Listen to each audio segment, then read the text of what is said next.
sila at Ruama, kasama na din doon si Kuya. Basta ang tandaan ko, Kuya Given. Anyway, pagkasipa ni Kuya Given, whereas yung pusa nandun sa tabi ko. Anyway, is nadanggi ako. May sugat pa nga ako. Gusto niya pakita ko sa'yo. Ayan pala guys. So, sorry pala kung hindi kita yun. No?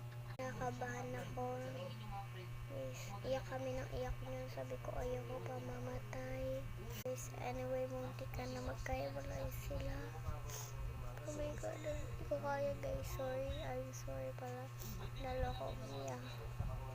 Umiyak kami yun. Umiyak.